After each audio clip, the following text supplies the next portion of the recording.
listening to the Deep Purple Podcast, a fan podcast devoted to one of the greatest bands in rock history, Deep Purple.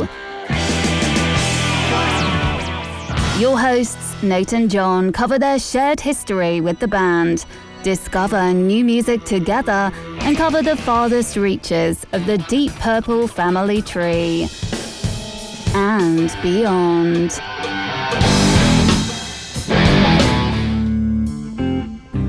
Here's Nate and John now.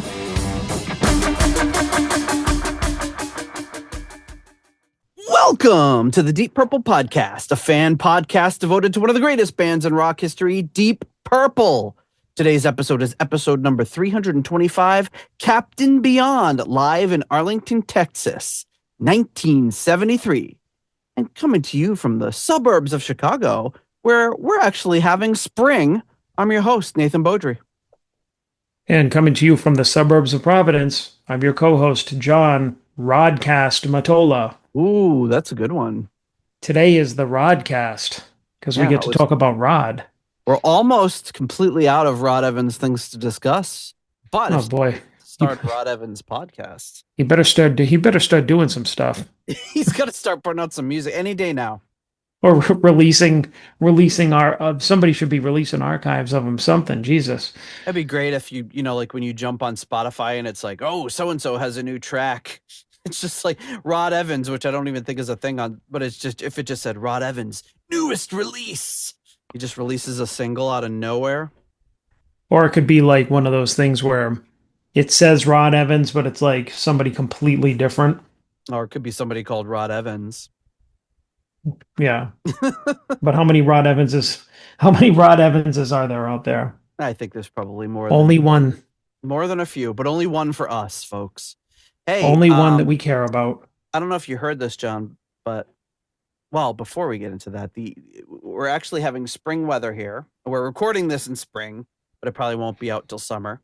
So we're about a month ahead as we record this, but yeah, it's usually it's 45 degrees and then 100 degrees a day later, but we've had a few like bursts of heat, but we're actually getting some like nice days in the 70s. So perfect day for water polo at the pool. Wonderful. We are in New England having have had our 6th month straight of rain for every weekend. And we've had like the driest spring on record. There's just nothing happening, like no rain, like a third of the amount of rain that we normally get. I know that we always talk a lot about weather, but I think weather really affects your mood because at one point there was just a stretch of days. I think I might have said this on one of our recent episodes where it was like 3, 4, 5 days in a row. It was just dank and dark just all day. And like raining, and like one day I came home and I was just exhausted. I'm like, I can't even like move, and it's because I was lacking sunshine. It's like you need it even to like have a good outlook on life. Jesus. Yeah, there's so days depressing. Where I like have to work the late shift, and you're just home all morning, and it's just gray and cool and raining, and you're just like, I don't even want to get out of bed, let alone get out of bed and then go to work. Yeah. But I saw something. There was a local meteorologist explaining like why have we gotten rain at least one day out of every weekend since I think November, and like right now it's June. And they said something about a system. Like, you know, of course, all weather is systems, but I guess there's a system with so many days in it, and eventually it breaks, and for some reason hasn't broken. And I'm ready to take my pipe bomb and break it. With a pipe bomb, that should be it. It's like just shoot it. Wasn't there that thing like in Florida where there's people just shooting at the hurricane when it was coming on? I think it was something where what was it during his first term? Trump wanted to like suggested blowing up a hurricane or something like with that. A nuke, right? Just like, yeah, why don't we just blow it up? Yeah, we could blow it up. Like it worked in what was the Armageddon, right? Where they just nukes are the answer for everything. I mean, if we could, if I could just blow up rain and make it go away, like I I'd mean, be the first to be buying it sounds bombs. like a nuke should be able to destroy anything, right? Because they're so powerful. So it's, it goes up high, it disperses clouds. Who knows? But it's also kind of a sign of hubris that you would think that can control the weather or are more powerful I than the mean, weather. yeah, It's like we'll leave that to greater minds and yes, budgets than ours. I can punch my way out of any situation. Um, Oh. it's like a tank's coming towards you. It's like, yeah, but I'm a tough guy. Don't they like interview guys? And it's like 9 out of 10 guys will say they think that they could beat a gorilla in a fight. Oh, I think were we talking about that recently? Was that something in our text group, like which I of don't know. 99% I ignore during the day because I So can't probably get to not it? that. But there's definitely like a thing with just like if you ask any dipshit guy, they're like, oh yeah, I could probably hold my own in a fight with a gorilla, instead of the reality, which is like you'd be dead before you even realized what happened. But it's also Yeah. like there's like guys they interviewed like a bunch of guys who said like they could return a serve from Serena Williams. Like if she like served a tennis ball to them, they could be, oh yeah, I could get a piece of that and return it back. It's like, no, I think you would probably go, ah, as it was coming towards you. If Why? you could even, Because they're a better tennis player, or because she's a woman? no, she's a woman. Like, so clearly, like, she can't, how good could she possibly be? I could, if she's, I'm not saying I could beat her, but I could probably return. Like, I don't know, man.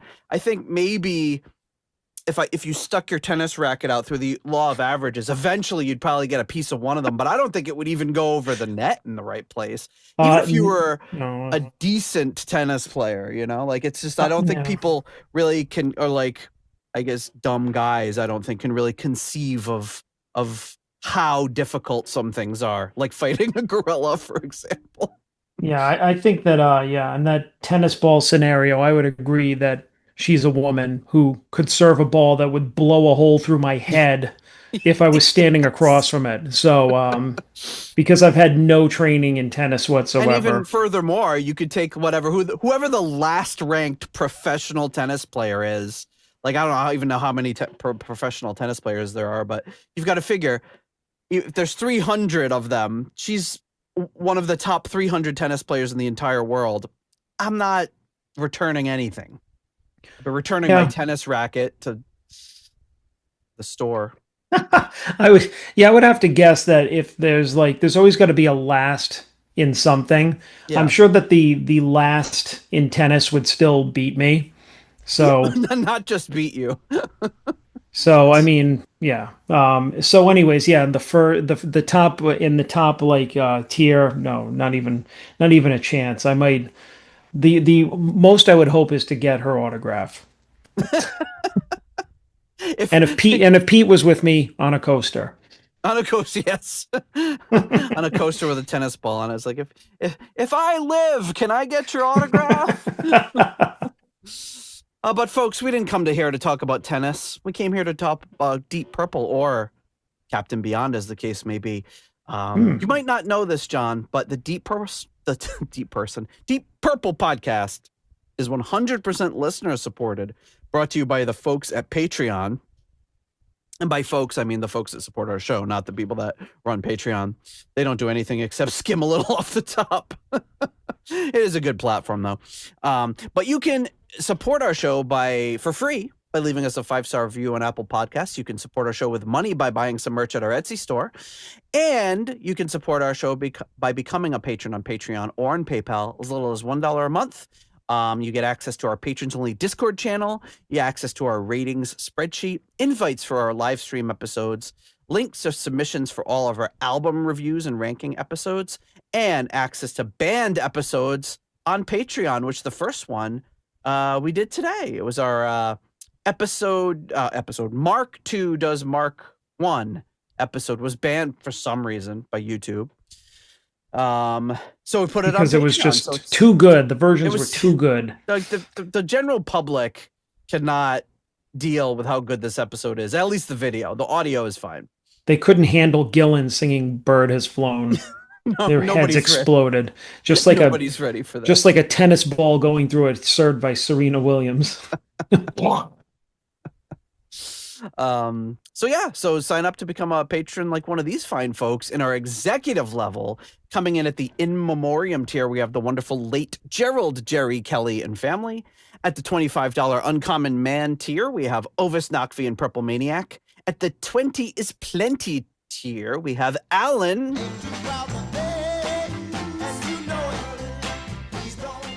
At the 10-pound good doctor tier, we have Dr. Mike Catan.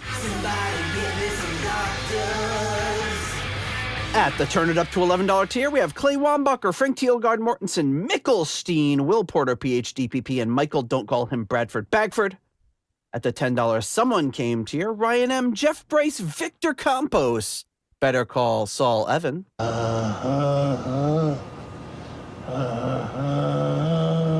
And Peter from Illinois. And at the Deep Thoughts by John Matola tier, we have the wonderful Fielding Fowler. What little I do know, I mean, I did do a little research, so I wouldn't be sitting here like a dummy the whole time, but...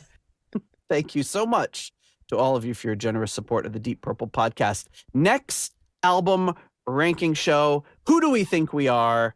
Get your rankings into us by August 18th if you want to be included in that show. All right, so we do have one more thing to get out of the way, and that is postcards from the Edge, the ever-growing stack of postcards, predominantly from Ralphie here. So Ralphie writes in here with a picture of the General Jackson, which looks like to be like a steamboat.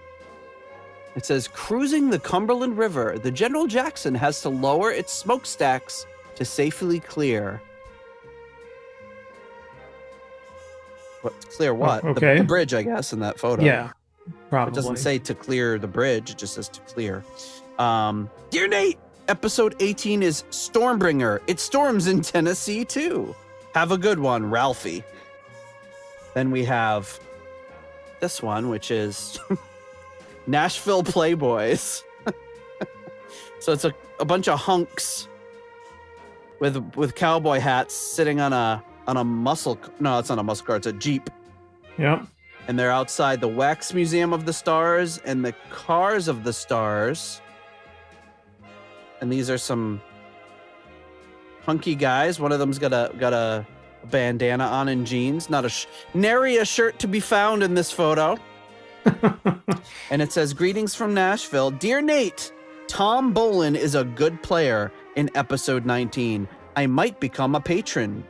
Truly, Ralphie. Well, and that's happened already. So thank you, Ralphie. And this is postmarked on the 27th of May with a forever Christmas stamp, full price stamp. And then we have another one here. The same one.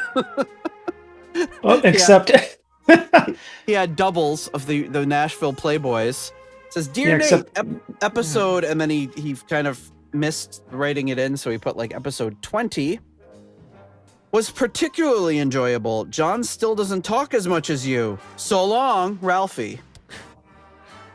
Well, that card too, it had a looked like Dorothy from Wizard of Oz thrown in there, bending over the truck. Oh, I didn't even notice. It's a different one. Yeah, sorry, I'll put that on the screen a little longer then. Yeah, it's the same three hunks, but there is like a woman. It's not a gingham skirt, but it's like a jean skirt. Yeah, and but now it's riding pretty high there. Yeah, so now there's something in there for everybody. Something for everybody. Three hunky guys and one woman who's almost showing her butt. She's got very curly 80s hair. They're in the same spot and it's the same Jeep. Although she's like working on it while these three bums just watch. Like, hey, you done with my carburetor yet? Yeah. So these look to be vintage postcards, but I can't tell. Nice. It says, made in Italy, published by Cornelius Sales in Nashville, and there's a phone number. Nothing says Italy like this postcard right here. Oh, yeah, that's the most Italian thing I've ever seen. This is your classic Italian scenario here. Three rednecks watching a woman in a jean skirt change a carburetor in a Jeep. So there you go, folks. And in the bottom, there's a little it's a logo that's like a little. It's very small by my finger there. Yeah. It's like a crossed guitar and banjo, like crossed. So there you go, folks. The latest from our newest patron, Ralphie, in Nashville. There's still a stack more here, but I'm gonna have to save some for future episodes. All right. Well. Oh, excuse me.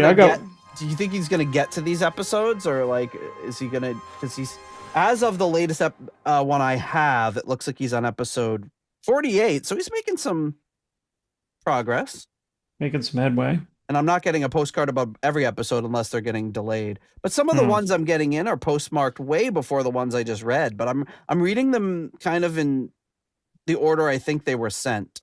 So they're just all over the place. All right. Who knows? You'd think you'd get better service since he's using extra postage. Right? But no, he's just wasting his money. Apparently. Oh, and I'm sorry. I've got the latest from I'm so sorry. I've got this one too. I got so caught up with Ralphie, but this one is a dare I say a homemade Rory Gallagher card, which also features the 70s Weekly logo. And this one uses a Betty White stamp, which is pretty nice. And this one says 70s Weekly Countdown with Mark and Pete. Hey, Nate, now here's some calling cards for you. Thanks for having me on episode 318. Can you help me move on Sunday? The Rowback. That's right. The reference to Rory Gallagher looking like somebody just asked to help him move. Well, you stole my thunder because I got the same thing, complete with Betty White stamp, and it's almost identical except the request is different. Hey, Uncle John, now here's some calling cards for you. Thanks for having me on episode 318. Can you drive me to the airport Sunday? The Rowback. He's got a busy day. He's hightailing it out of town on Sunday. Yeah, he's moving and then he's getting the hell out.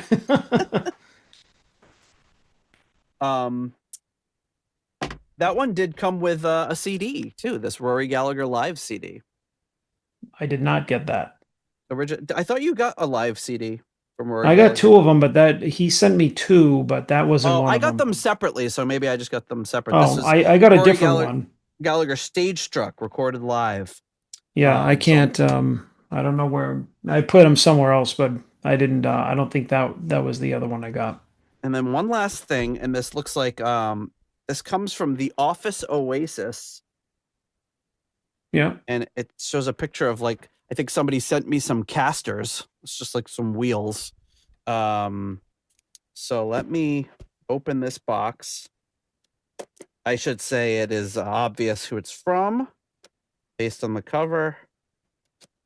Let's see if I can get this bad boy open. Might have to edit this. I should have gotten this started before we started recording.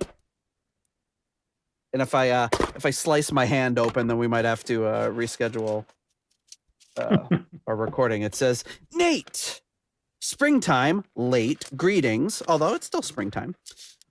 As you well know, I can't get enough of the Deep Purple podcast flower and garden spot. So enclosed are some extra dahlia bulbs that my family has been propagating for 60 years, starting in Buffalo, New York. Wow. Happy planting, Pete. P.S. If you have any questions, reach out. All right. And then there's a picture of... there's a newspaper article that's in German. Aus Wasser, Luft und Licht. And it's a picture of some deer drinking from a lake. So I don't know if that was just to wrap in protection, but he was in Germany recently. There's pictures of some vials of blood and some deer. So I'm gonna have to send that to Raf Calf for translation. Then there's a picture of what looks to be it says my father with these dahlias in 1971. Look at that gentleman, the handsome gentleman in the red pants. So wow, and there's some bulbs in here. So actually, Jen's gonna love this. there's some dahlia bulbs. So Nice. he loves gardening. So wow, thank you, Pete. Yes. I'm gonna plant these, and we'll probably have to show you probably next year what they look like. Yeah, a picture of maybe a picture of Jen in red pants and a white, Yeah, I'll see if she a can blue match. blazer. If I don't think we have red pants or a blue blazer, but look at that. Well, thank you, Pete. That's great. I think I got dahlia dust in my eye. All right. So, folks, we are here today to talk about a band we haven't talked about in a while, Captain Beyond. We've done one live show featuring Captain Beyond, and that was a very short set that they did in Montreux in maybe it might have been the same year, 73. But this is a quote full show. They were an opening act for King Crimson. After the release of Sufficiently Breathless, they reunited with Bobby Caldwell on drums for a year, and then Evans would end up leaving the group in 1974. So this was them, I believe, reuniting, and this Caldwell on drums, the classic Captain Beyond lineup of Caldwell, Dorman, Reinhart, and Evans. And yeah, this was recorded at Texas Hall, the University of Texas, Arlington, October 6th, 1973. So there you have it. Now, is this just audio? Just audio only, sadly. If Deep Purple wasn't recording their gigs, I don't think... I think the only video was really that one of them at Montreux. Was it on the Lake Geneva shoreline? I believe it was, if memory serves. I'll never figured out what that's all about. But yeah, do you ready to just jump right into this and listen to what they sound like live? Yeah. So this is Reunited Captain Beyond. Reunited. And it's Captain Beyond. Ready? Hooah. Yes. Hooah. Hooah. Oh, here it comes. Wild West is very happy to present a fine group. Tomorrow came sooner than expected. I'd like you to welcome Captain Beyond. Futuristic. That's the this was released on Record Store Day a few years back. Oh. So this is the cover, the new cover. It also was a bootleg with a terrible cover, but this is the cover we'll focus on. That's a pretty nice cover. Yeah, like it. It's got the Captain Beyond character, keeping with the theme logo. of the previous albums. Nice colors, nice illustration. Really well done.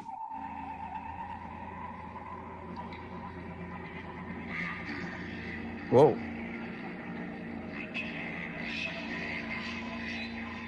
John looks like he's getting hypnotized. I am. It's either that or it's just the after-work sleepies.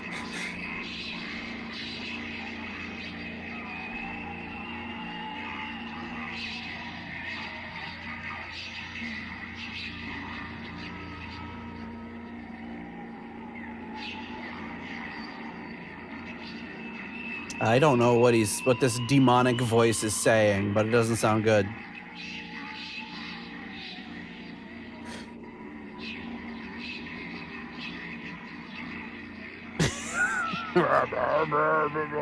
All right, this is ridiculous. Let's get moving here. There you go.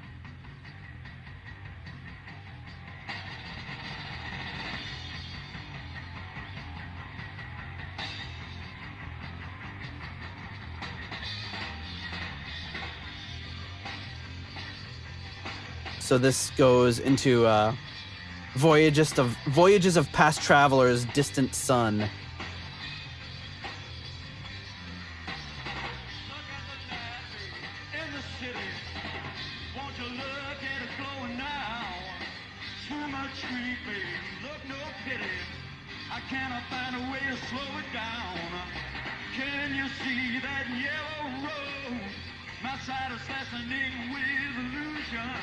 I'm so lost in this confusion. I got the feeling glowing now. Have you found out this ain't so? Oh man, I've got Dahlia dust all over my keyboard too. Oh, Nate.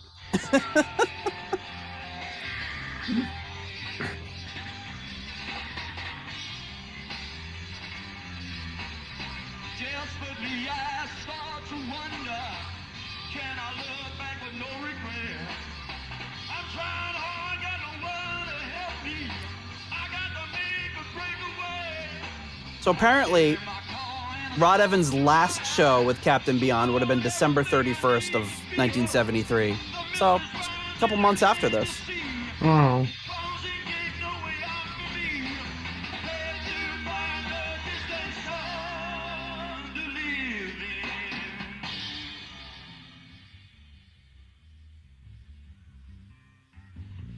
Bass is doing. Ah. There we go.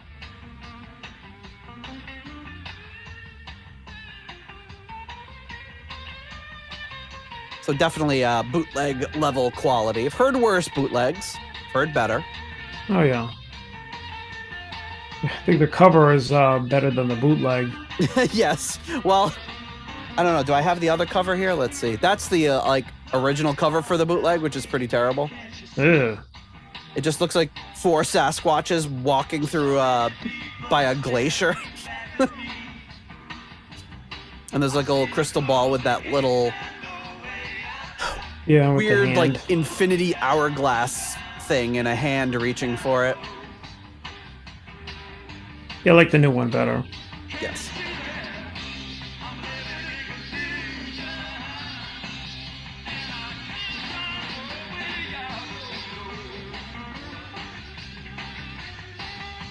It says graphics by Pinky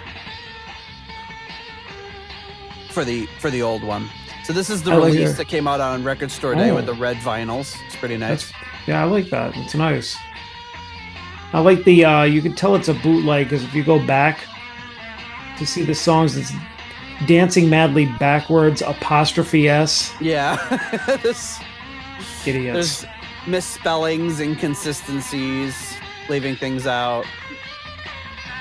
Jesus Christ, look at the 14 minutes, 18 minutes. Well, it's because they're like doing multiple songs on one too. So there's kind of a but the whole show's a little over an hour because they were an opening act. No, that's like one. They got like 6 songs. Like yeah, I 3 mean, of on them my are like track listing, I technically have 9 songs. Hmm.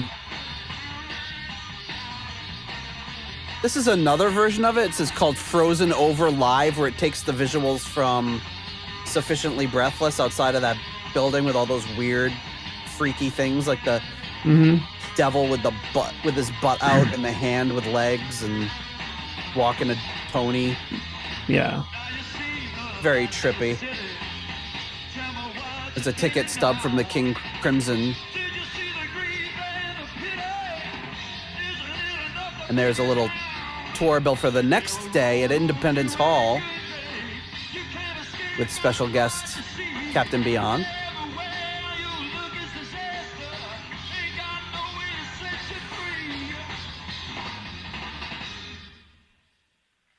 So, thank you.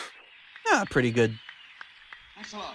It's a small venue. It's like 2,500 or something like that. Hmm. Strange instruments. This thing off the first album called Dancing Madly Backwards. You get to hear that Rod Evans speaking voice that you don't hear very often. Remember we heard that True, interview with yeah. him a while ago? And we're like, is that John Lord? And it ended up being Rod Evans.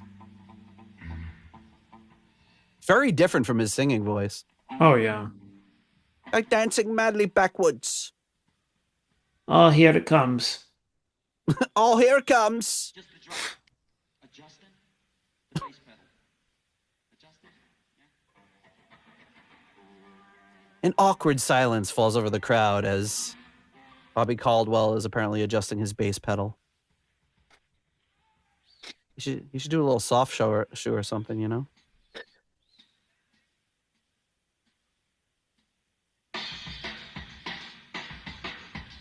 Nice.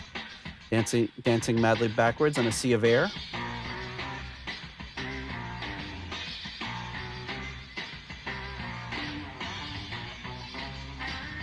I think I have a different set list here. Dancing madly backwards. I'm dancing on the sea.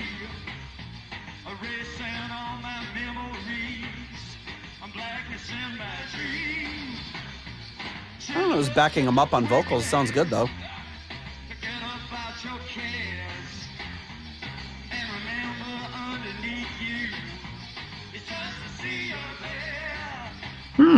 Just remember underneath you.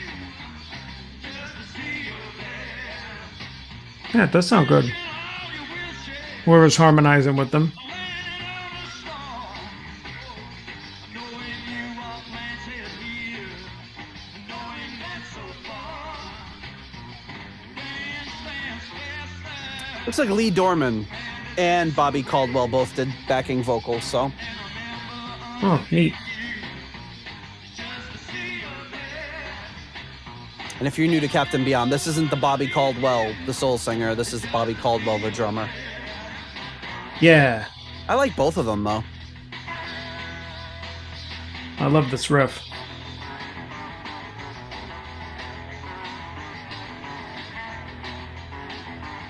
Sounds more like a cowboy movie theme in this show. Yeah.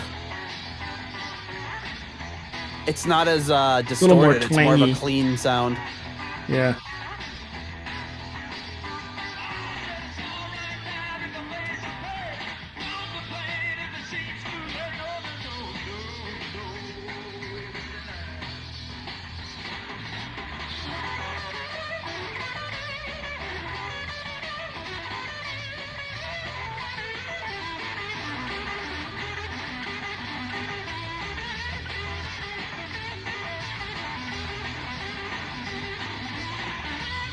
Yeah.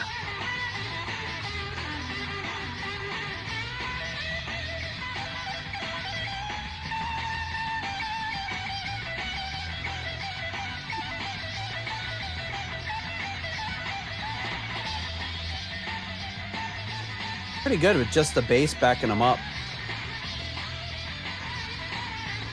Oh yeah. You know, you realize with Lee Dorman and Larry Reinhart both being from Iron Butterfly, you're gonna have to cover them eventually one day. Maybe we can finally cover the album Ball that was the bane of our existence for so long.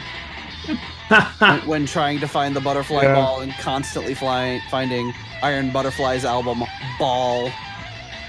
Every time So I see the annoying. album cover, I can feel it. I'm like, a damn album. Never heard Screw it. you! Screw you, Iron Butterfly.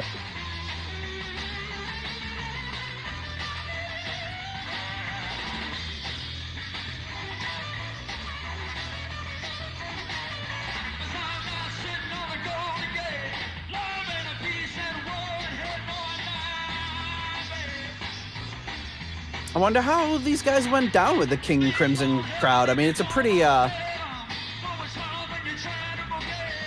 would guess good.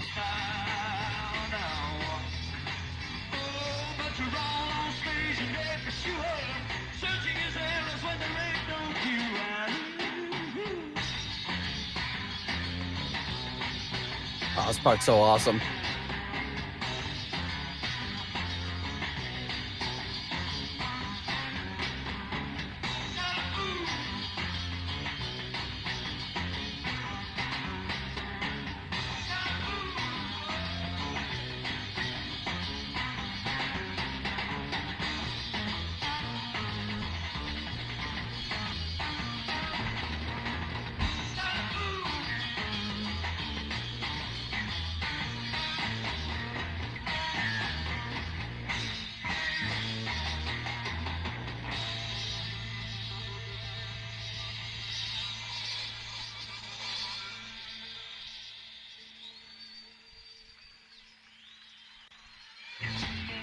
the crowd doesn't know what to do. Like, They're like, yay? nobody knows what to do with a Captain Beyond because their songs always have like 9 parts. It's like this album has 4 tracks. So it's like 4A, 4B, 4C, reprise.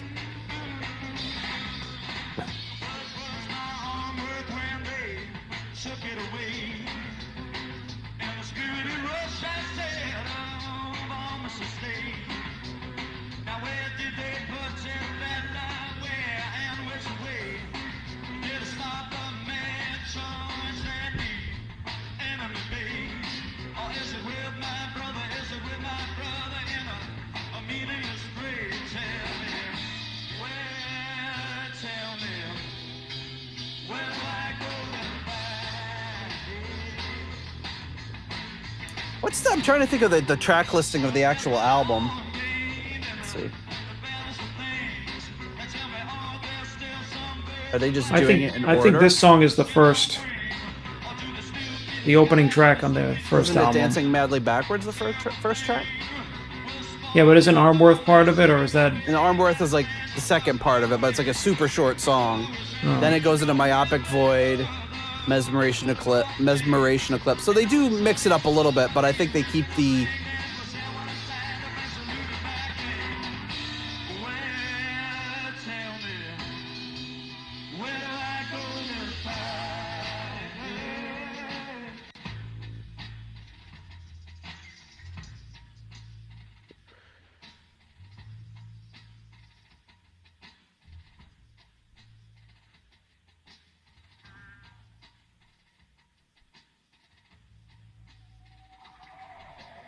So they would, like I said, they break up in December, and they get back together with two others, with Jason Calhoun and then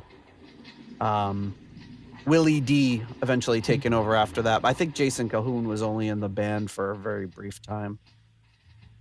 So I know when I was talking with Hartman years ago, he was looking for like bootlegs. I don't even know if there's any bootlegs with him.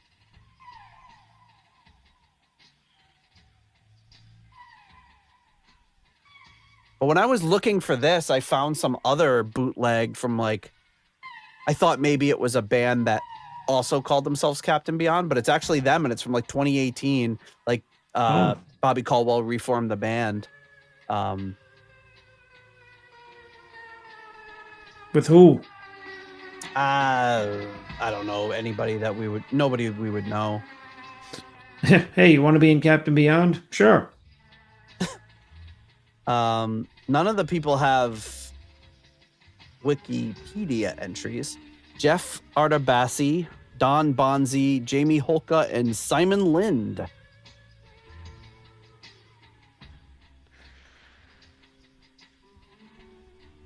Be better if Paul Lind was in the band.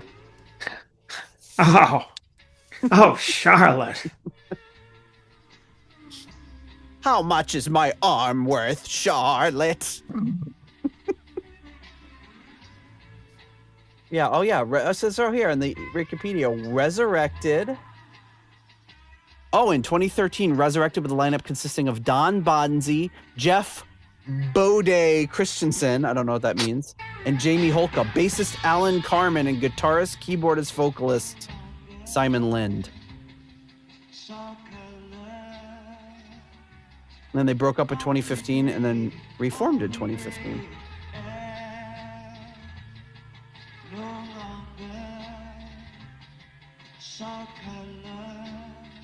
Jeff Bode Christensen. I like it. What kind of nickname is Bode? Like bodacious?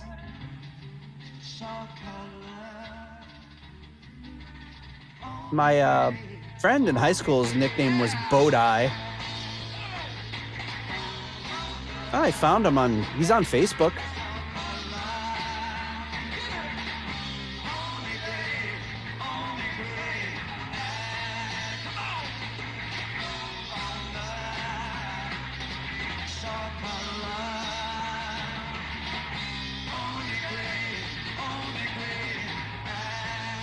It's too bad because Rod Evans, presumably, and Bobby Caldwell are the only two living members from the original group. Yeah. Are you going to see them together? Likely not.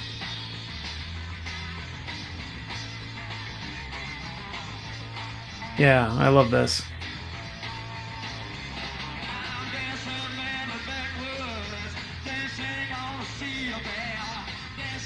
The classic Captain Beyond bringing it back.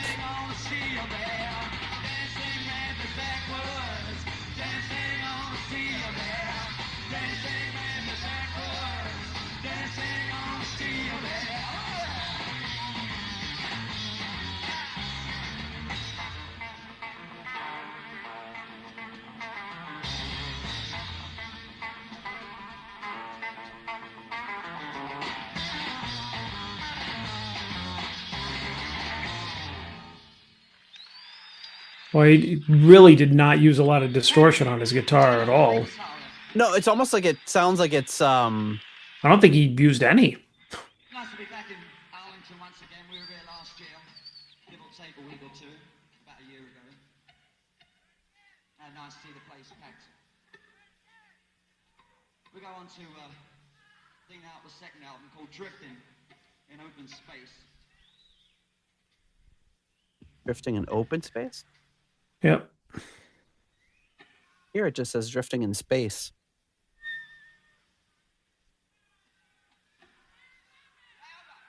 That's what I said. I said, Mike the lead guitar. That's what you need.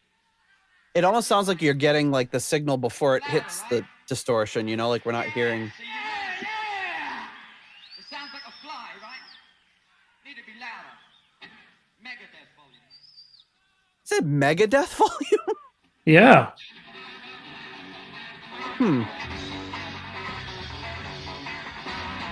What the hell that meant? Maybe it meant something else back in the early 70s. Well, Megadeth is named after the term Megadeth, spelled D-E-A-T-H, which means a million deaths by nuclear weapon, of course. Well, maybe What that's else what would he Meg- meant. Maybe. Like super loud. And that was a way of saying like turn it up so loud that everybody's ears explode. Like Serena Williams hit a ball into their head. Like a I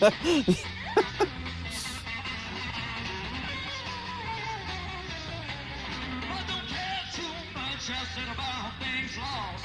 All the average baby, all things involved. Huh. Has to be some human race. Don't let it bring you down. Don't make up your Well, they Apparently, definitely what turned it up. It sounds a lot better now. It does.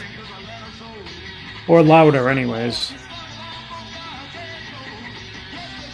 So, according to this, Pink Floyd's one of their original names was the Megadeths,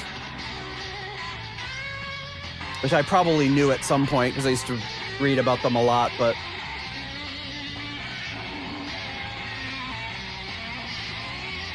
All right, yeah. I mean, I just looked it up. And the term Megadeth was a Cold War era military and political term.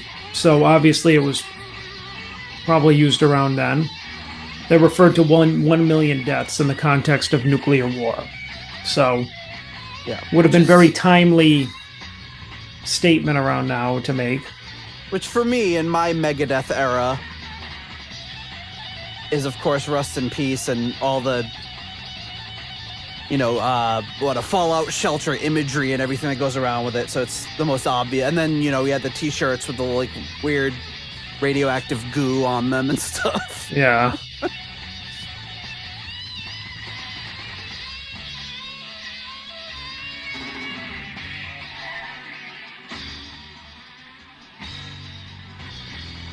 There's also a very big possibility that Larry Reinhardt was a guitarist in Megadeth for at least a week or two. Mustaine goes through guitarists and drummers the way that Most people go through Kleenex. I was gonna say the way Rainbow went through everybody. Yeah, Or yeah. White Snake, I guess.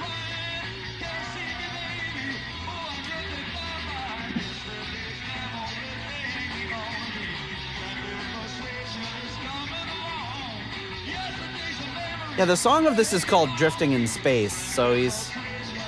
I wonder how Bobby Caldwell felt about having to perform songs from this album he wasn't on. It's a very different album from the other two.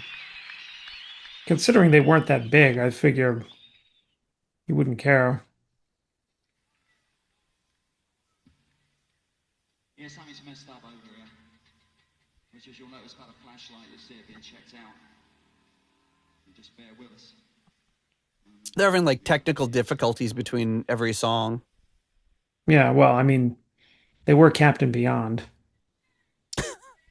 But they What is weren't that? beyond technical difficulties. If you're smoking, keep blowing it this way.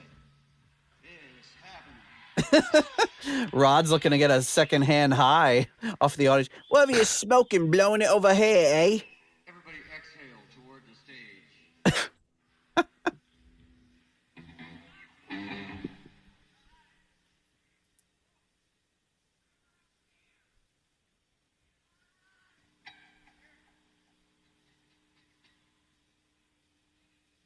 All right. So it's hard to know when the dead air is going to stop. Yeah. It's weird that they wouldn't edit this down for like a record store day release. You know what I mean? Like they just left in all of this, like, we're trying to fix the bass pedal, and does anybody have a flashlight? So maybe most of the length of this album is due to technical difficulties. Yeah, the reason the song is 18 minutes long is because they spent 14 minutes fixing the guitar amp. You're just, and just dicking around like side stage. Looking at this, I don't know. Maybe I'll do the next round of patrons. I don't know. Looks like I got a little time. Maybe I will. I'll try to squeeze it in as they...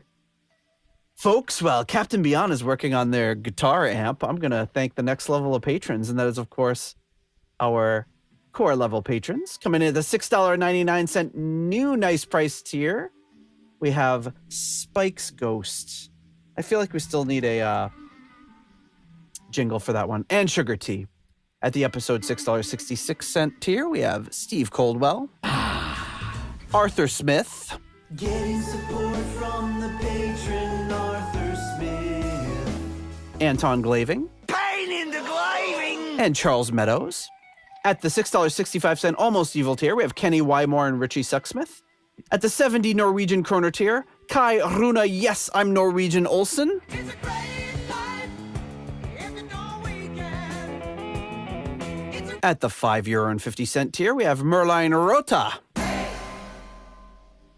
And at the, I skipped it. At the 60 Kroner Scandinavian Nights tier, DJ Newt Morton Johansson. great life if you know we can. And at the $5 Moneylender tier, John Convery, German Heindel, Adrian Hernandez, Jesper Alman, Alexi the Perfect Stranger Slepikoff, Kev Roberts, Percival Frequency, Scott Zerns, Cynthia Doobie, Raf Calf, You guys ever have sex? Coyote Bongwater, Sarah Sanders, No, Kelly Clarkson. Jellybean, Evan Robeson, Purple Swede,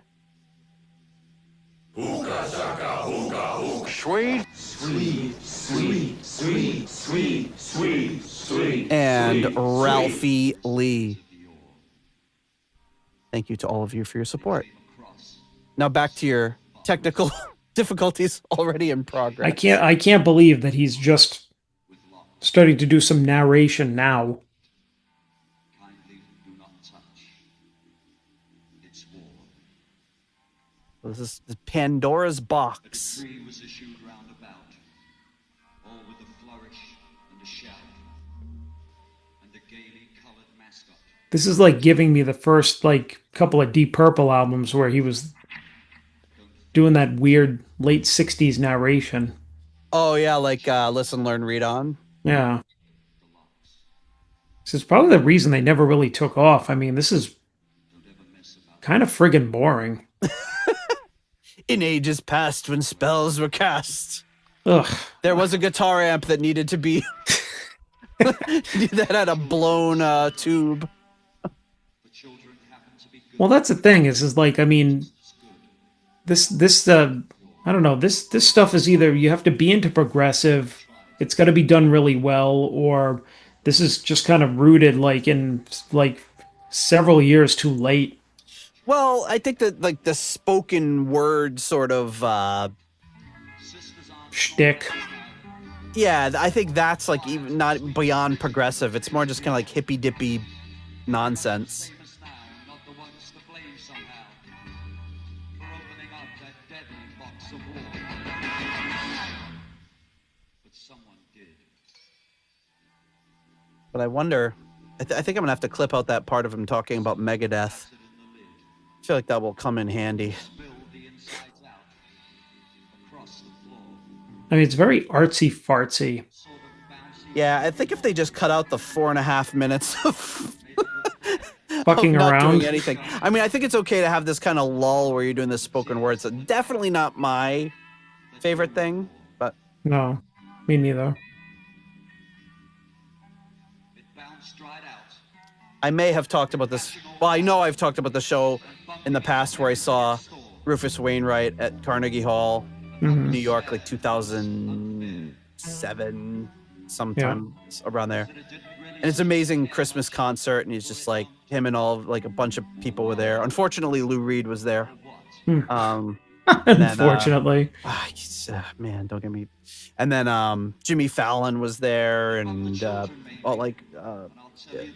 bunch of people, and they all did like it was just like a very like variety hour sort of mixed bag of Christmas stuff, which was awesome. But there was one part where me and Jen still talk about it to this day, where we're like we disassociated. It was this woman playing a synthesizer and like bitching about politics for 10 minutes, and it was like what it really took us out of it. And that's kind of like, I don't know, maybe you have to have a different mindset to go into spoken word stuff, but a lot of it it's tough for me.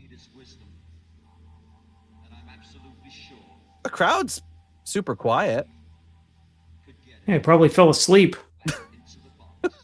but you're not hearing anybody play some music. Boo! Boo! But by the sound of it, they're also extremely stoned, so they're probably like, yeah, man. Wow, far out. Well, I mean, this is also an opening. They were opening act, so I mean, I guess they could. Or maybe people hadn't come in yet. Oh man, what is he just going to keep doing this? It looks like it's over in a few seconds here. Boy, But I would say the best way to warm up into something like this is to not have 5 minutes of dead air as you fix an amp. You know, like if you kind of went into this from like a really heavy part. Hmm. Oh my God. That bass is like rattling my eardrums right now.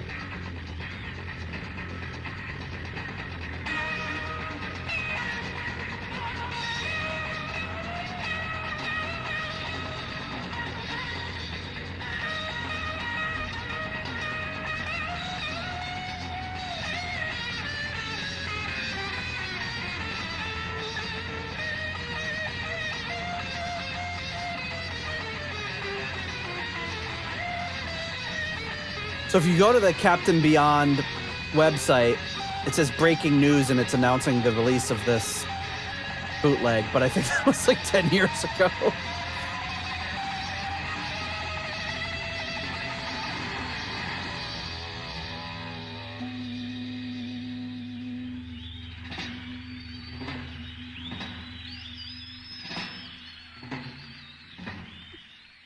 People are genuinely applauding.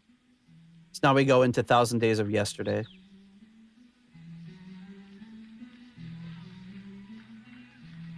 People are clapping like they recognize it, so that's a good sign. You know, there might be some CB fans there. You know, A few CB heads, a few Beyond heads, Captain heads. What would they call arm heads? I don't know, rod heads, Rod heads. There you go. hot rod Evans. Oh, I like it. You know, none of these kind of songs, man. It's just because they just really brought it down. First couple of songs, they were like kind of rock, and they're like, all right, now let's just slow it down to a crawling pace and turn it into some like art house cafe bullshit. Well, I think that's fine. You gotta.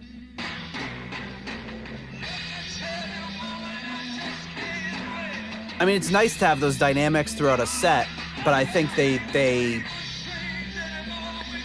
technical difficulties was an extra 5 minutes of silence they didn't need. No, I don't start like, you know, letting the technical difficulties get them out of this one. Okay, because this is still what it is. Just very like. I don't know, was that whole Pandora's Box thing? I don't remember that song well enough, I don't think. Me neither. I mean, I tend to remember the Rockers. I mean, I know the first album much better.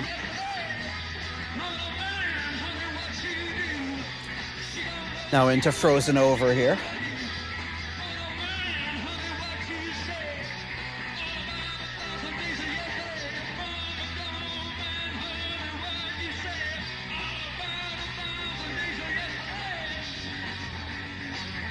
Nice.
Even this part is going on too long.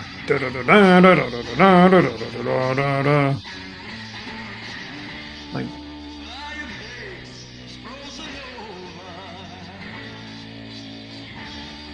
okay.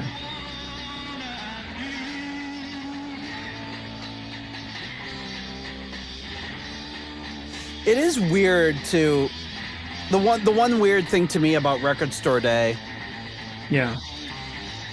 is you get some records that are new releases or at least like souped up releases of old stuff. But like to go to Record Store Day and get, you know, this beautifully presented on red vinyl, but with this sound quality just seems so like such a bummer. You know what I mean? And Yeah. nothing against this. I mean, the performance, I'm sure, you know, like it's hard to understand what the performance is really like with sound quality. I mean, again, for a bootleg, it's par for course. I'd say it's probably average for a bootleg. Yeah. But I think a lot of bands do I that think a lot because, of bands I mean, do it, but it's Yeah, just well, the presentation doesn't match. match the music. Yeah. Yeah. Well, I mean, if you have limited stuff, like, I mean, if this wasn't recorded any better, I mean, anybody that likes Captain Beyond or Deep Purple or Yeah. anything related to that is going to want to buy it regardless. Yeah, I mean, it's just for fans. I mean, who the hell is going to buy this not knowing who Captain Beyond is? No one. Yeah. And a lot of it too is like, I think for Record Store Day is I mean, for some people it's about the packaging and the artwork and the Yeah. extras too. So I mean, even if it was Yeah, just so- this new artwork and the red vinyl and everything, I mean, that's enough. You know, people don't Yeah. usually put this stuff on. And sometimes like the liner notes, like as we were recording this, they just announced the re-release of Rapture of the Deep remixed and all that, and listened to the song that they put out that came out today actually, and it sounds great. It does and it sounds noticeably different from the original, which is cool. But you know, the packaging is different. They updated the cover art, kind of made it something new, and I think that excites people. Yeah.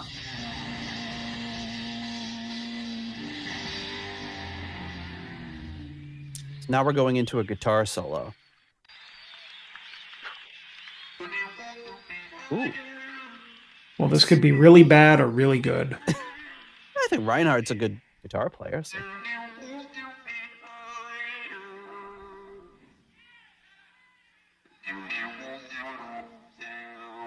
Must be a Oh, is he talk using the box, bo- right? Yeah, I was going to say, is he using the talk box?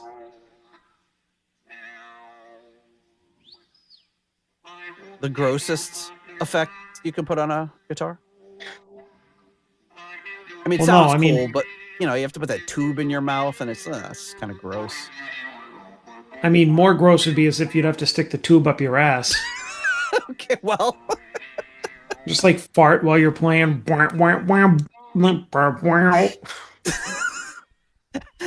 more gross, but also more impressive. And funny.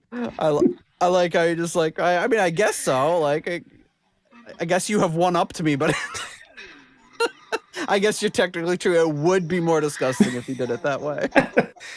All right, who's going to clean this? Not me. Hey, yeah, the next band is also using it, so just please give it a good wipe down.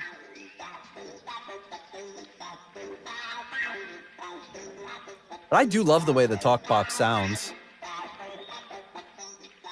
But I never really used one, so I always imagine you'd be using it and be like, ah, like when you get that, when they put that like little suction thing in you at the dentist, like you're just like, ah, you feel like you're drooling. And it's like, Yeah.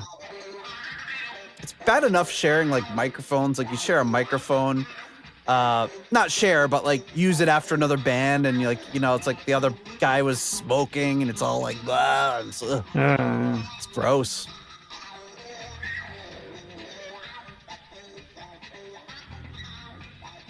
I like the little like really soft little drumming in the background accompany it. I like when a solo is like not just the instrument. They work a few little musical things like this in.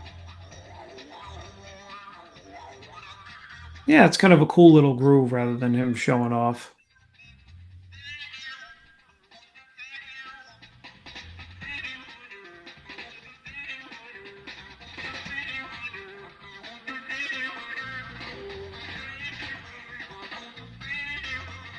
Oh, now the bass is even joining in.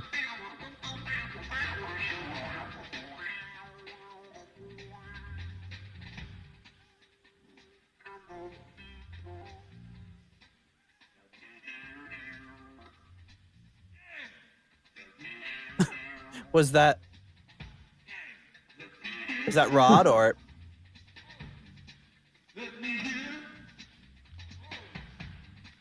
No.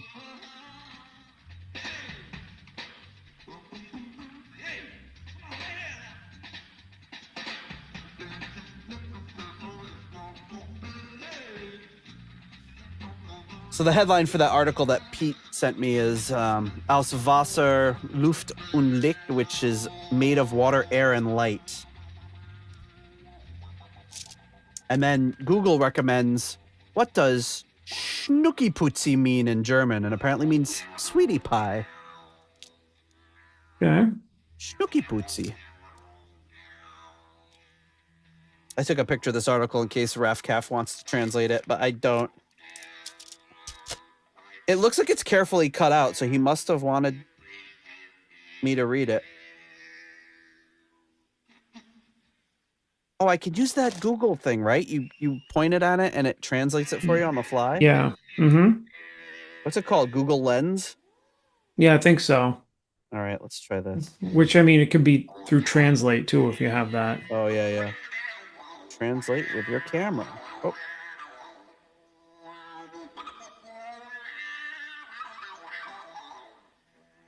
I have to update my Google app. Oh, and it crashed.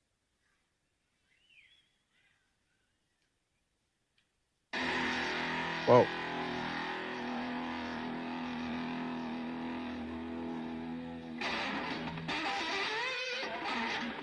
Now he's got some good distortion going. Yeah. Very dry, though.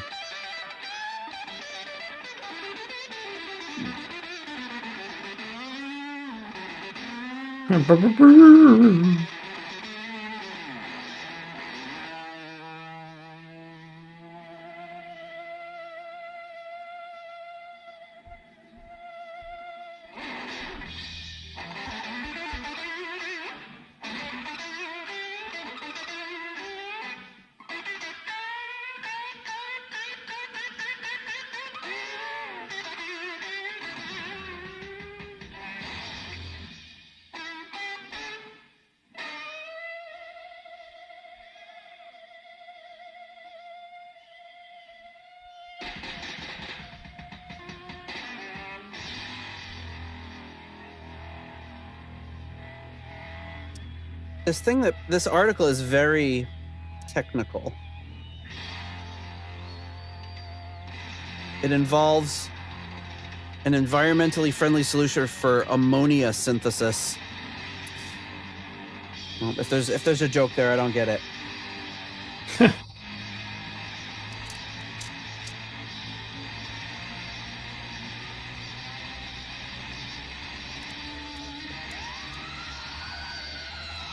So they're going right into Mesmeration Eclipse after this guitar solo.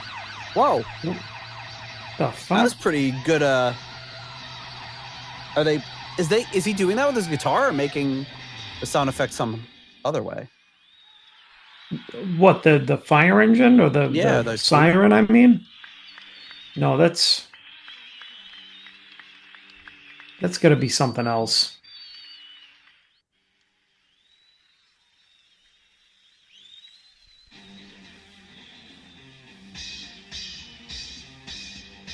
Seems to be, looking at this waveform here, it seems to be a mono. Oh, maybe not. It might be stereo.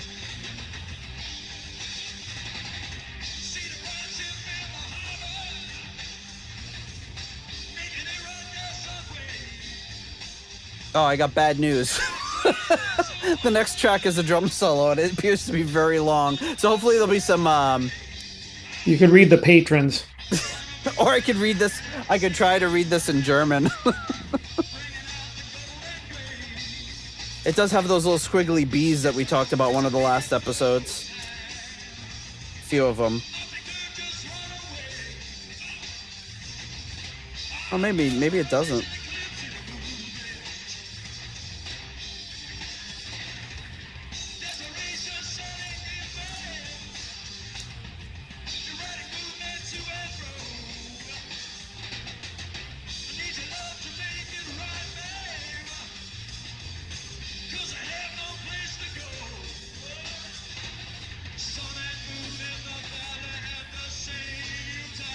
Now, I think Caldwell wrote all of these songs, right? Like, I think he even wrote the lyrics.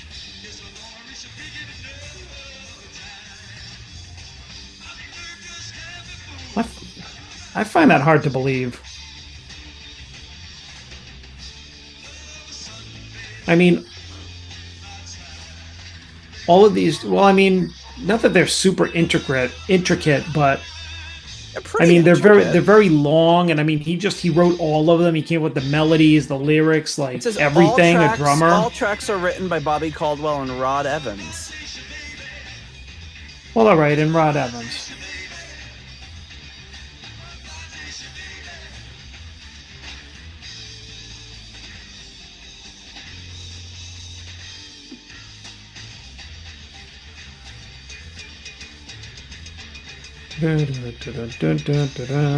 Start working the cowbell in, you know the drum solo's coming.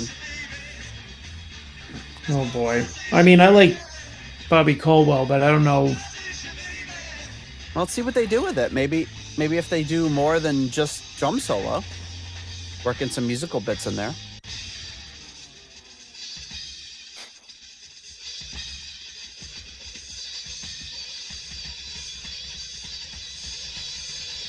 I mean, it was a live show. Although it's weird for a opening band to have a drum solo this long seems... Well, I mean, if you're in a band with Bobby Caldwell,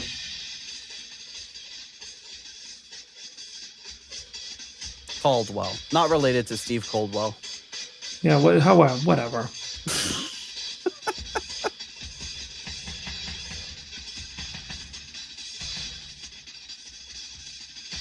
Wait, how do you say it? Caldwell? Caldwell, yeah. Oh, I'm used to saying Caldwell. Yeah, What did I say? Bobby Caldwell? yeah. Caldwell. Like Caldwell, isn't Caldwell Bank too? Yeah. All right, let's see here.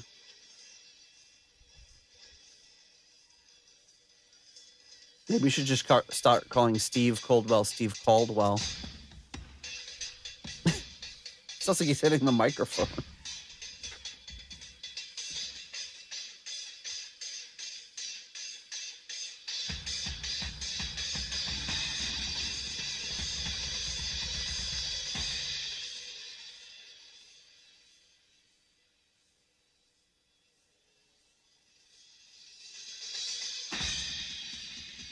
He's doing a lot of cymbal work here. A lot of cymbal work, yeah. A lot of very fast hi-hat stuff. Because that was his thing. Bobby Hi-Hat Caldwell. What was the movie? You ever see the movie Hudson Hawk? No. All like it's like Bruce Willis, and then he fights these bad guys, and all the henchmen are named after like there's like a henchman called Hi Hat and one called Tom Tom. No. That's funny. It's not the greatest movie in the world, but I enjoyed it.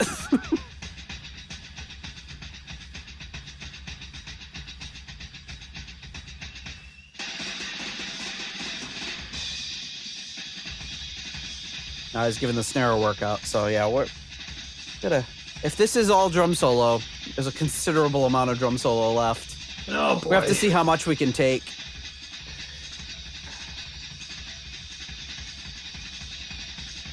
Or should we You just see like that- make a pact that we're just gonna stick it out to the end no matter what?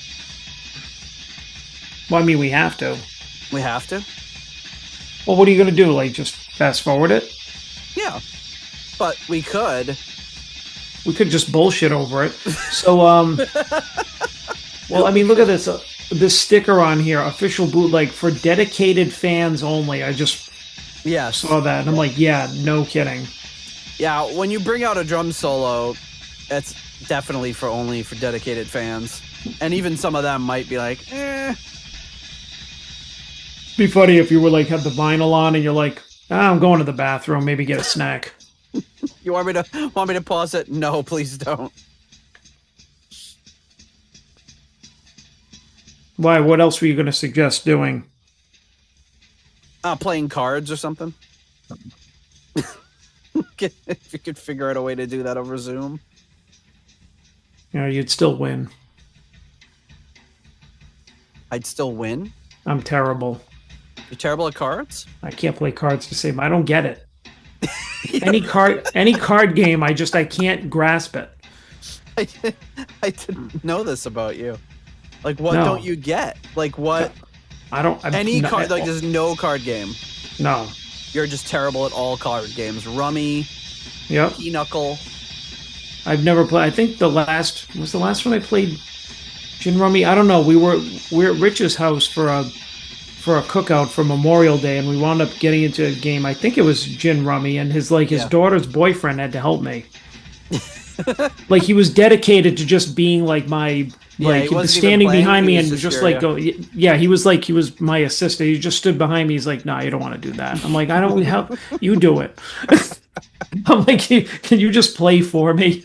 I used to play Gin Rummy with my cousins when I was little, and Yeah. all the time we would play, and I remember playing, and I remember having fun, but I have no memory of how to play. I couldn't play if you put a gun to my head. Yeah, same. Now, and I did this like a couple of weeks ago.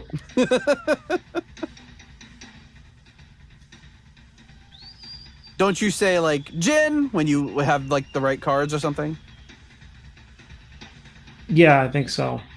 He doesn't even remember that. Or Rummy. Rummy. I think it's Gin. I seem to remember saying Gin. And what's that other one a lot of people like to play? I can't remember the name of it. It's like just one that people like to play like in groups, like if you're hanging around, like there's that, and name a couple of other ones. Canasta. No, Oh, Bridge. no. Probably not poker. That's obvious. Yeah. I taught my son how to play poker. I got him a poker set for Christmas. That was actually pretty fun. Yeah. What the hell is it called? The one with what's the one that's got that little board with the pegs that you put in it? No, it wasn't that. Well, whatever No, it it's is. No, whatever it is, I just can't do it. What about like Uno? I don't know, maybe. I mean, go fish. Play that. You know, do you have any? I mean, it doesn't get any easier than that. I had when I was a kid. We had the Go Fish cards that were actually shaped like fish, Yeah. so you don't play with real cards. I didn't even know you could play with real cards until I was like 20. Yeah, what's that one where you like? What is it? Poker? Is it Hit Me? No, that's Were you- blackjack. Where you hit blackjack? Yeah, I'd just be like, hit me, hit me, hit me, hit me, and they're just like, all right, you lost. I just wouldn't know what to do. I just like hit me.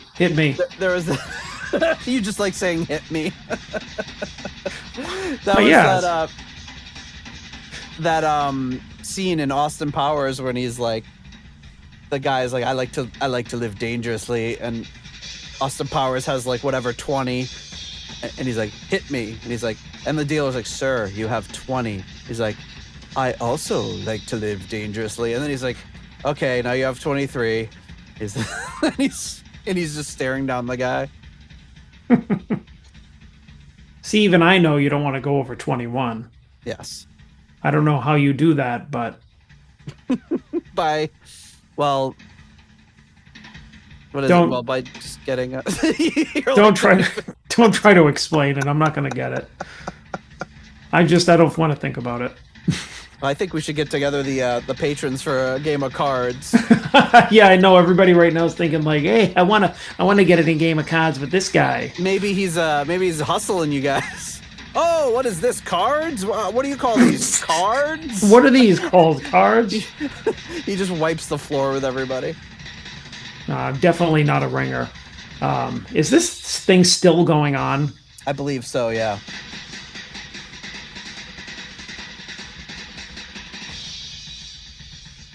I mean, I guess if nothing else, a drum solo is good to just like have a conversation over. It's good, like kind of like background noise. I don't know. I think there'd be a lot better, a lot less distracting things like the sound of a jackhammer. Not at all distracting to have a conversation over a live drum solo. Well, to be fair, this isn't like super loud or anything, so Not for us. And let's just say, I think Bobby Caldwell's an amazing drummer. Love his stuff, love Captain Beyond, but there's nary a drummer that I would really want to listen to a drum solo from. Watching a drum solo at a reasonable length can be fun, but listening, yeah. I mean, I think I've commented before that there are certain things you have to see live or like see the video of to appreciate it. The drum solo is one of them. Not going to get that same element of excitement just listening to it. I think Cozy always did it well because he did the 1812 thing and he had the light show. Yes. It was like, what, didn't he have like pyrotechnics too? I think so. Maybe. At some Who point, knows, or but- lights, maybe light effects. Yeah, I feel like that's the way to do it. To have it focus around the drums and or percussion, but be musical in a way other than just rhythm. Even if it's just worked in a little bit. Like if the band came back with some recurring little doom da doom da doom da doom doo, and then you'd play this like crazy drum solo for a few beats, and then bring the band back in, like something like that. Because even when the guitar was doing the guitar solo, they were bringing in like a little bass and drums to kind of support it, and I think that's the way to do it. And of course, this is also the era of long drum solos and Yeah, guitar 1973. solos. And, Yep. Yeah. I mean, this was a year after Warhorse included one on their album. Ugh. What's that? It's just remembering that was maybe a low point of the show. Yeah, I mean, I don't think anyone has had the big brass ones to include a drum solo on a recorded studio album in a very, very long time. Up, they're clapping. They think it's over. I hope they're right. They aren't.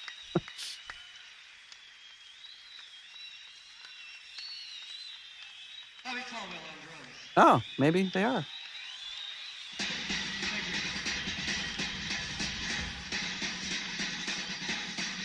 We're going into the reprise of Mesmerization Eclipse. Okay. But he's doing one final flurry on the drums just to make sure everyone's gotten their fill. But this would have been a good time to go use the facilities to get ready for King Crimson as they wrap up their set.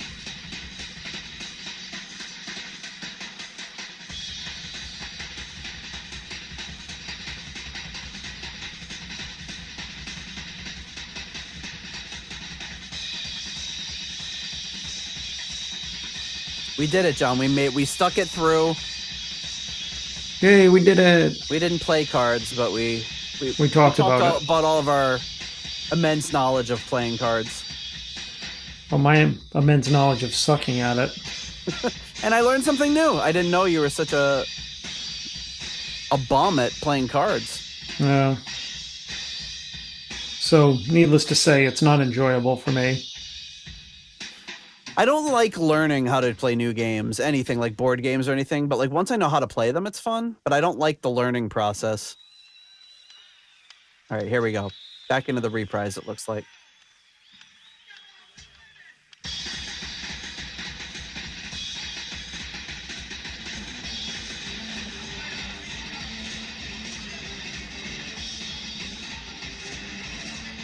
I think he's saying Bobby Caldwell on drums again, but... So yeah, you just get this short reprise and then we go into the encore.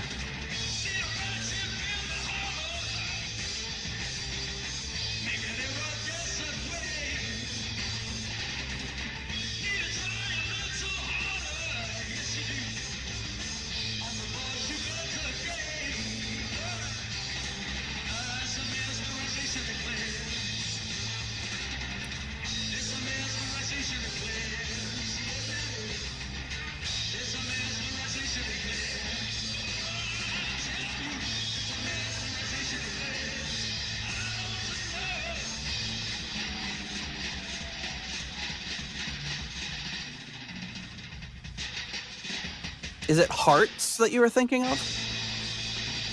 No. I love what you're trying to... Crazy Eights? No, I've heard of a lot more card games than I actually thought I knew. Bullshit? Euchre? No. What? Euchre? Bob Euchre? Pinochle? I think we said Pinochle, right? Cribbage? Yeah.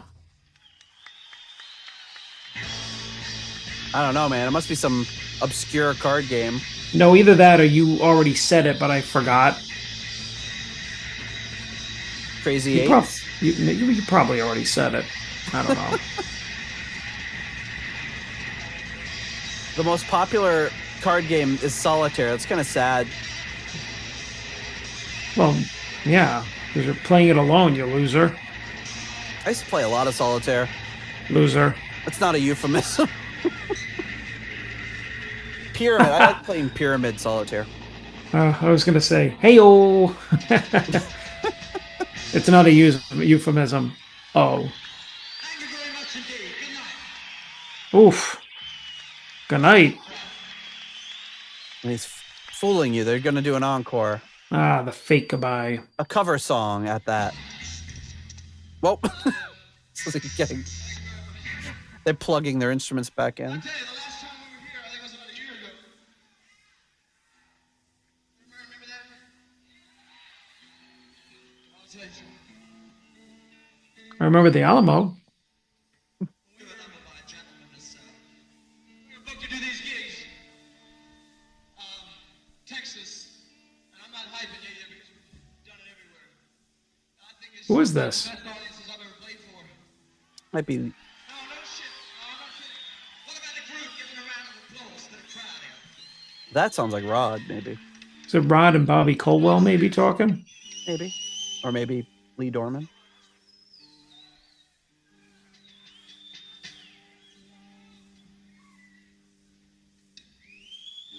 Now, if we can get you people, if we can get you people up, then we might be able to do it on this one. Can we get you up? Let's do it. Let's do it. With a Jimi Hendrix cover of Stone Free.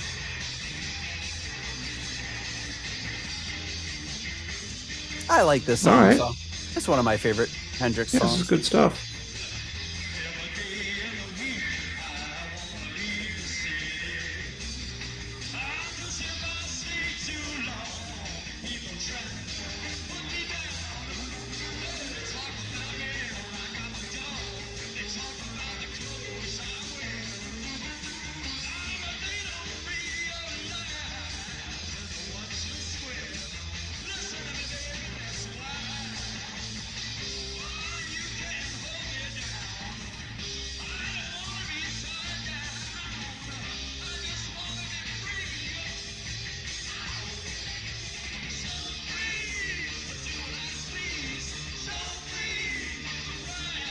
They should be doing this.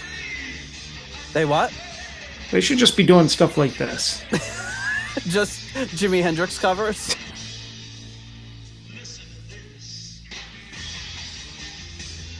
So No, you're but saying this sounds like the vibe of some of their music when they're playing Yeah, the shorter, upbeat, like riff based things, you know? it is very yeah, it fits in very well with the songs, their original songs. Yeah, that's all I'm saying. If it just had a few more time changes, you could believe it was a Captain Beyond song.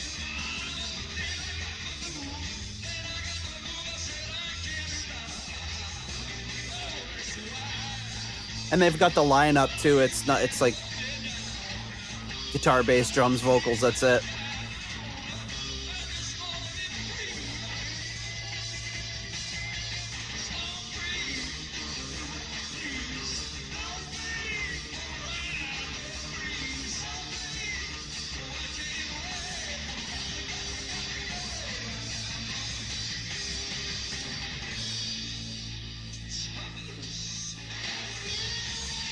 Sebulus! Oh, here it comes.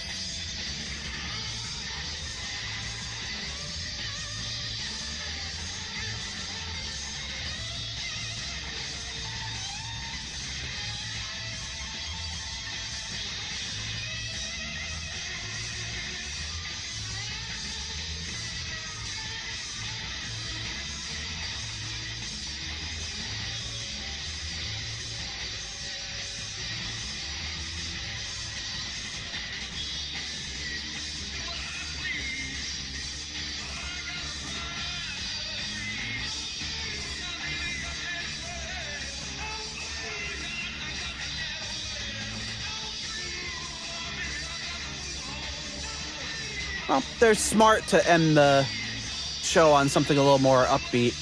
Yeah.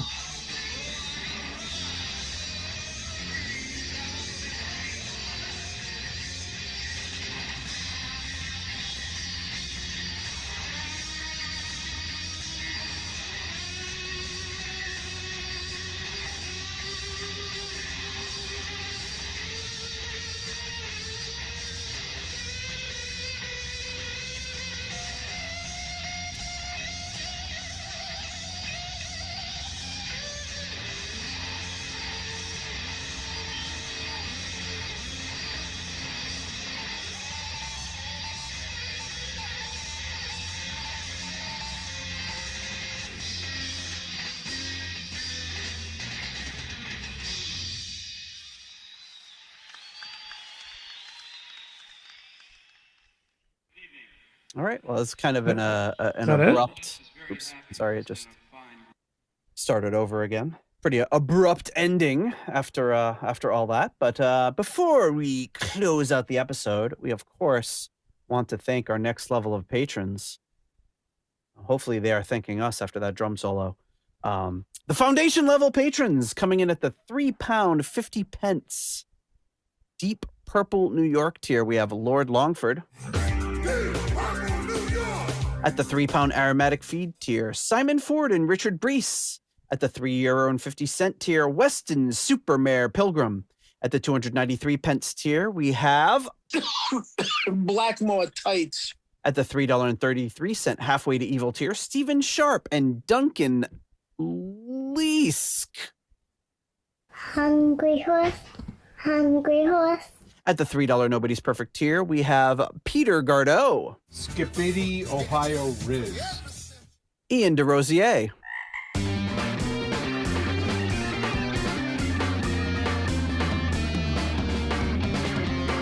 Mark Roback, Stuart McCord, Ivan Fjeldbu, It's a great life if you know weekend. Runar Simonsen, It's a great life if you know weekend. It's a Ruinous Inadequacies, Corey Morissette,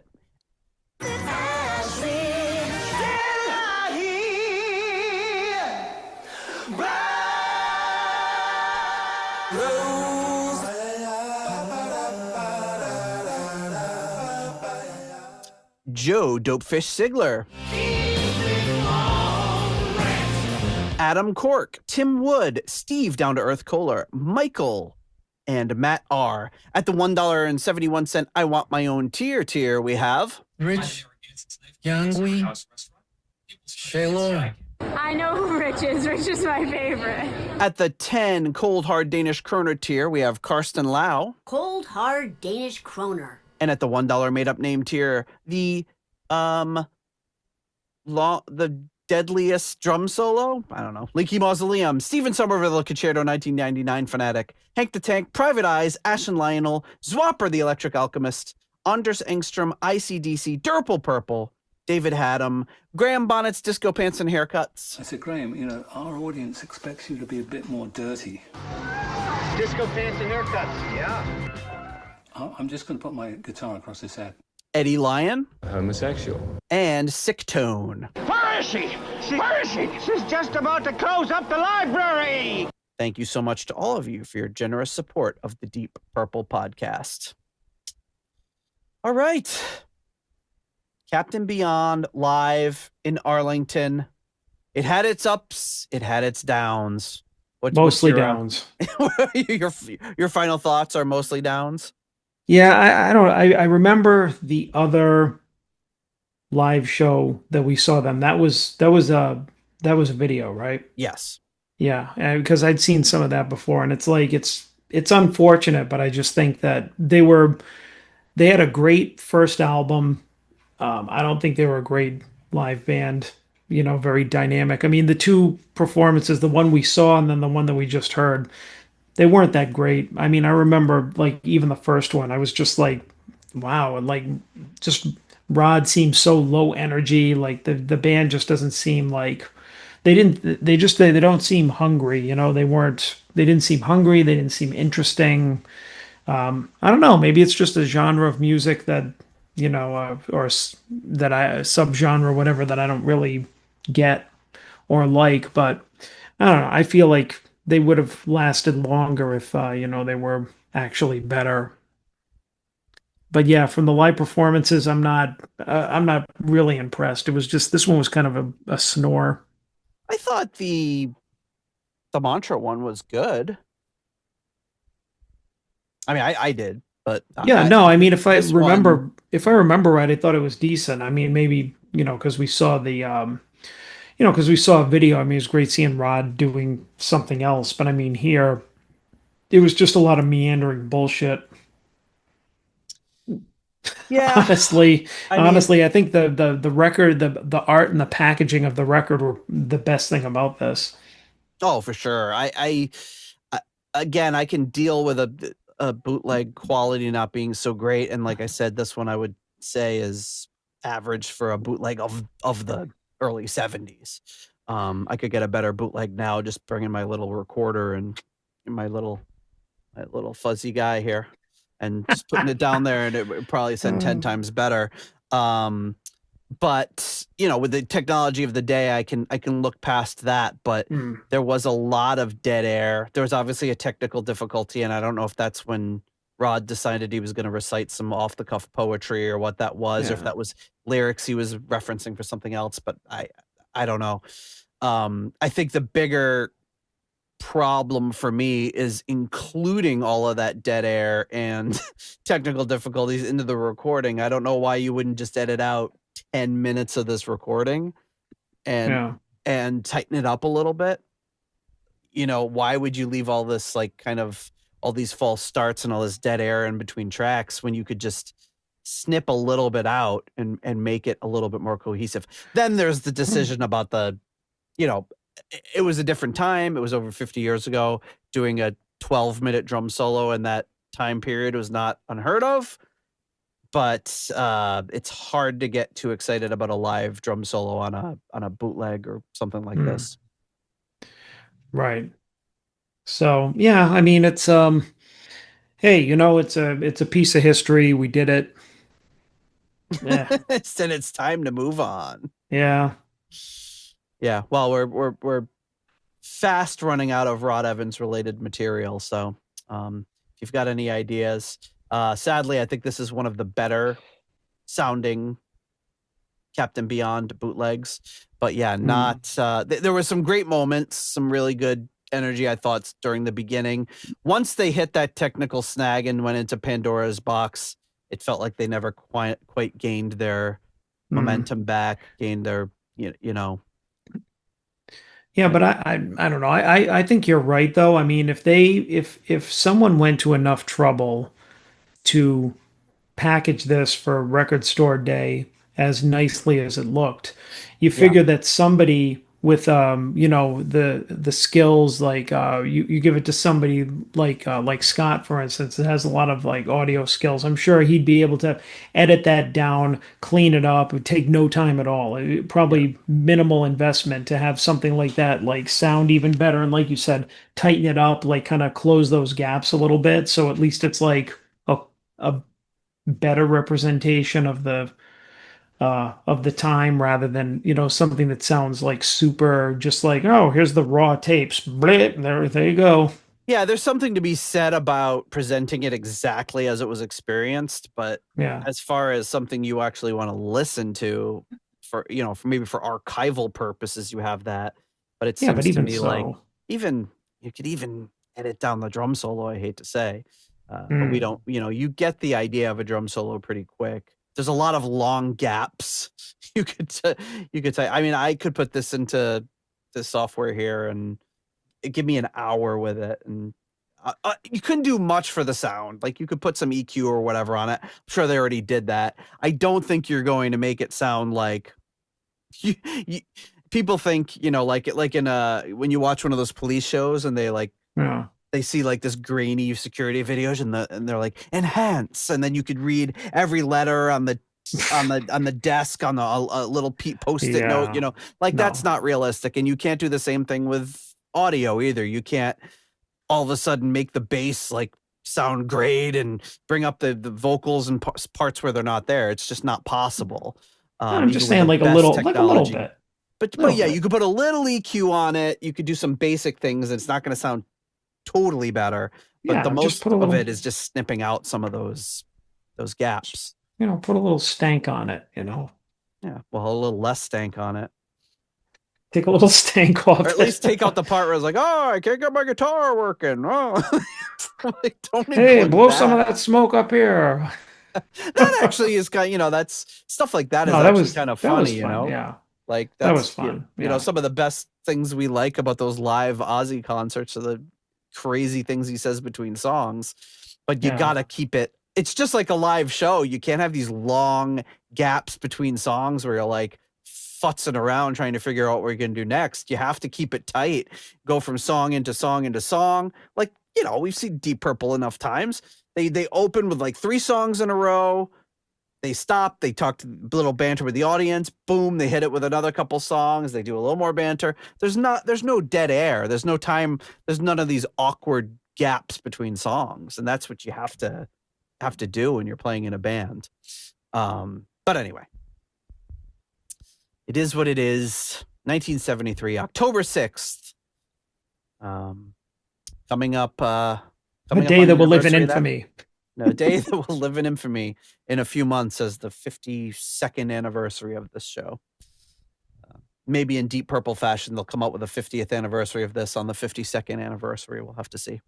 All right. Anything else to add, John, before we wrap it up? No, I think my position on this is clear.